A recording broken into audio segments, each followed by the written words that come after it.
자, 그래서 저희 조금 식상하기는 하지만요. 늘 어느 모델링 수업을 가도 이것부터 시작할 거라고 생각합니다. 모델링이란 무엇인가? 자, 파이낸셜 모델링 말고 그냥 일단 넓은 의미에서 모델링이라는 단어가 우리 실생활에서도 생각보다 많이 사용됩니다. 그거에 대한 정의는 미래에 대한 결과를 뭔가 논리적으로 추정하는 행위는 저희 다 모델링이라고 부르고 있습니다. 예를 들어서 2024년에 코로나19 확진자가 몇 명이 발생할 것인가, 이런 것들.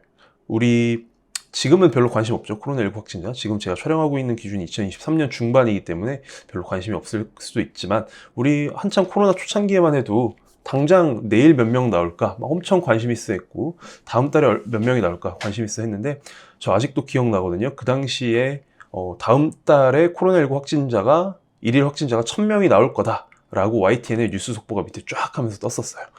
그 당시에 요거 추정했던 기관이 우리가 생각했을 때는 뭔가 의료기관이나 뭐 의료학회나 뭐 이런 데서 했을 것 같잖아요. 대학이나. 놀랍게도 이 당시에 가장 먼저 요걸 발표했던 기관이 JP모건이었나 모건스탠리였나 증권사에서 발표를 했어요. 그래서 뭐 일일 확진자 이렇게 나올 거다. 증권가에서 그렇게 모델링을 해가지고 의학에 대해서 뭐 지식이 있거나 그런 분들이 하진 않았던 것 같거든요. 그럼에도 불구하고 딱 그렇게 발표하고 나니까 주식시장이 어떻게 됐어요? 그때 엄청 코스피가 막 출렁했던 그런 기억이 있습니다. 아무튼 이런 것들도 미래에 대한 결과를 논리적으로 추정하는 행위예요. 그렇기 때문에 이런 것들도 모델링이라고 불리고요. 한창 지금 우크라이나랑 러시아랑 안타깝게도 전쟁하고 있죠. 전쟁하고 있으면은 우리 전쟁 초창기에만 해도 뭐 세계 3차 대전이 일어난 해 만에 그런 이야기 했었죠. 그러면은 항상 따라 나오는 그 뉴스 기사가 그럼 3차 대전 일어나면 전 세계 인구가 얼마나 감소할까? 이런 것들도 미래에 대한 결과를 뭔가 논리적으로 추정하는 행위로 봅니다. 그래서 이런 것들도 모델링을 통해서 이제 도출을 하게 되는 거고요. 과학자분들이 10년 뒤에 해수면 어떻게 될까? 그래서 뭐 몰디브가 잠기네, 뭐 어디가 잠기네 이런 이야기 하잖아요. 그런 것들도 이제 모델링을 통해서 환경학자들 분들께서 이제 모델링을 통해 가지고 미래에 대한 결과를 뭔가 논리적으로 추정하는 행위라고 볼 수 있을 것 같습니다. 물론 엑셀을 이용해서 할 것 같진 않아요. 뭔가 그들만의 뭔가 프로그램이 있을 것 같아요. 저도 자세하게는 모릅니다. 기상 모델링이라 그래서요. 예를 들어서 오른쪽에 보시겠지만 뭐 태풍의 경로, 물론 항상 틀리죠. 항상 틀리고 항상 생각보다 이렇게 오른쪽으로 많이 꺾어서 올라가죠. 근데 아무튼 기상 모델링. 그래서 내일 뭐 비가 올지 눈이 올지, 내일 뭐 기온은 어떻게 될지, 그런 것들 기상 모델링이라고 불리고요. 그런 것들도 미래를 추정하는 행위죠. 미래를 추정하는 행위이고 논리적으로 추정하는 거예요. 그냥 추정하는 게 아니라 기상청에서도 과거의 기상 데이터가 이렇게 됐으니까, 과거에 이런 지표가 관측이 되었으면 미래에 비가 왔더라. 과거에 뭐 몇 월 며칠에는 이런 일이 있었으면은, 그러니까 뭔가 데이터를 정리해가지고 과거를 분석해서 미래를 추정하는 거예요. 우리가 지금 하게 될 파이낸셜 모델링이랑 굉장히 비슷한 로직을 가지고 여기도 이제 추정을 하게 되겠습니다. 아무튼 근데 뭐 여기도 설마 엑셀로 하진 않을 것 같고요. 여기도 뭔가 엑셀은 아니겠지만 어쨌든 뭐 그 본질은 비슷한 것 같습니다. 자, 2024년 월드 시리즈 우승팀은 어디가 될 것인가? 우리 스포츠 좋아하시는 분들 같은 경우에는요, 잘 아시죠? 왜냐면은, 사실 모델링을 통해 가지고 저희 축구나, 뭐, 배구나, 그런 스포츠들은 약간 우승팀을 예측하는 게 그냥 약간 찍어야 되거든요. 뭐, 펠레 같은 사람들이 나와서 막, 우승팀 누가 될 거를 찍어야 된단 말이죠. 근데 야구라는 종목은 특성상 뭔가 데이터가 굉장히 중요하죠. 과거의 데이터들이 쫙 축적돼 가지고 그 데이터 분석을 통해 가지고 어디가 우승할 거다, 상성 같은 것들을 막 분석해 가지고 그런 것들이 이제 가능하다는 거예요. 그래서 일부러 예시를 야구를 집어넣었어요. 그래서 예를 들어서 내년 월드시리즈 우승팀 누가 될 거다, 이런 것들도 모델링을 통해서 저희가 도출을 할 수 있다라는 겁니다. 자, 또 재밌는 것 중에 하나는 예를 들어서 배우 A랑 배우 B랑 열애설을 났어요.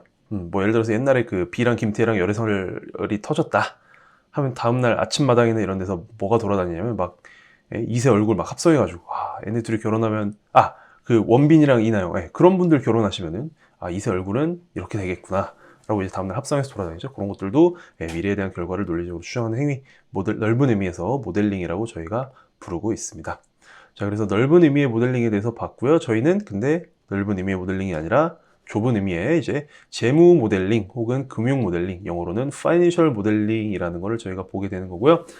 자, 미래를 논리적으로 추정하는 행위라는 점에서는 동일합니다. 그냥 모델링과 동일하지만 뭐가 달라요? 저희는 철저하게 투자 의사결정을 위해서 저희는 모델링을 하게 됩니다.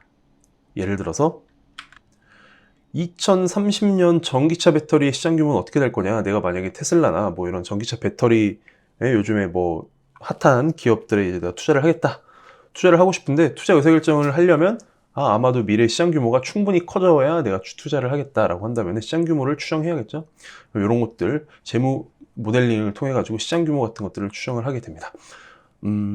저희도 저희 101 시장 규모는 301 수업에 제가 넣어놓은 것 같은데요. 301 수업 가시면은 저희도 시장 규모 추정하는 세션도 따로 준비가 되어 있고요.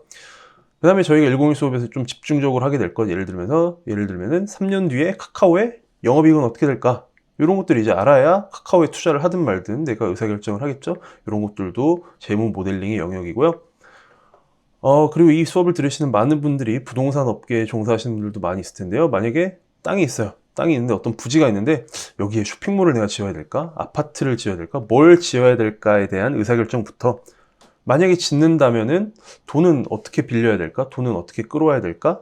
그러면 수익률이 얼마가 나지? 그러면은 내 입장에서 얼마가 떨어지지? 이런 것들에 대한 의사결정, 일련의 의사결정들을 엑셀에다가 쫙 뿌려놓고 진행하는 게 그게 이제 재무 모델링입니다. 이건 좀 부동산 모델링 영역이 되겠고요. 또 저희 수업 인프라 수업들, 그 인프라 쪽에 계신 분들도 많이 계시죠? 그래서 예를 들어서 뭐 요즘에 부산에 공항을 짓는다라는 말 있잖아요. 부산에 만약에 공항을 짓는다고 하는데 이거 투자해야 되냐 말아야 되냐 부터 해가지고 아까 비슷한 의사결정들, 공항뿐만 아니라 뭐 발전소도 요즘에 되게 핫하고요. 그 다음에 뭐 항만, 고속도로 등등등 여러 가지 프로젝트들에 대해서도 의사결정하는 데 있어서 저희가 재무 모델링이라는 기법이 많이 활용이 됩니다. 보험사에서도 활용되는데 저희 수업은 보험 하시는 분들 그렇게 많이 안 들으시는 것 같은데 아직은, 예를 들어서 내가 암보험을 하나를 설계를 하고 있는데 미래에 뭐 우리가 암에 걸릴 확률이라는 게 있는 거고, 암에 걸렸을 때 우리가 얼마 보장해 줘야 된다라는 게 있으면은 지금 얼마 받아야, 매달 얼마를 받아야 그 확률을 계산해 봤을 때 이 보험 상품이 우리 회사한테 흑자를 가져다 줄까, 이런 것들에 대한 의사결정도 이제 재무 모델링이라는 걸 통해 가지고 이제 추정을 하게 되는 겁니다.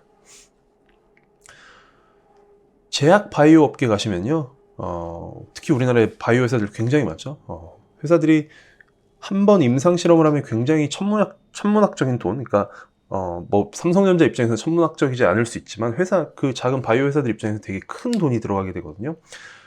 내가 임상 실험을 당뇨병 신약 후보가 있는데, 좋은 후보가 있는데 이거 임상해야 되냐 말아야 되냐, 그런 의사결정 같은 것들도 되게 큰 투자 의사결정이죠. 이런 의사결정도 미래에 당뇨병 환자가 몇 명인데 이 약을 개발하면은 1년에 약을 몇 번 먹어야 되고 약값이 얼마고, 이런 것들을 추정해 가지고 투자할지 말지를 정하는 겁니다. 다 지금 보시면은 미래에 대한 그 아웃컴들을 어떤 방식으로든 논리적으로 추정을 해서 지금 현재 시점에서 투자 의사결정을 하는 거예요.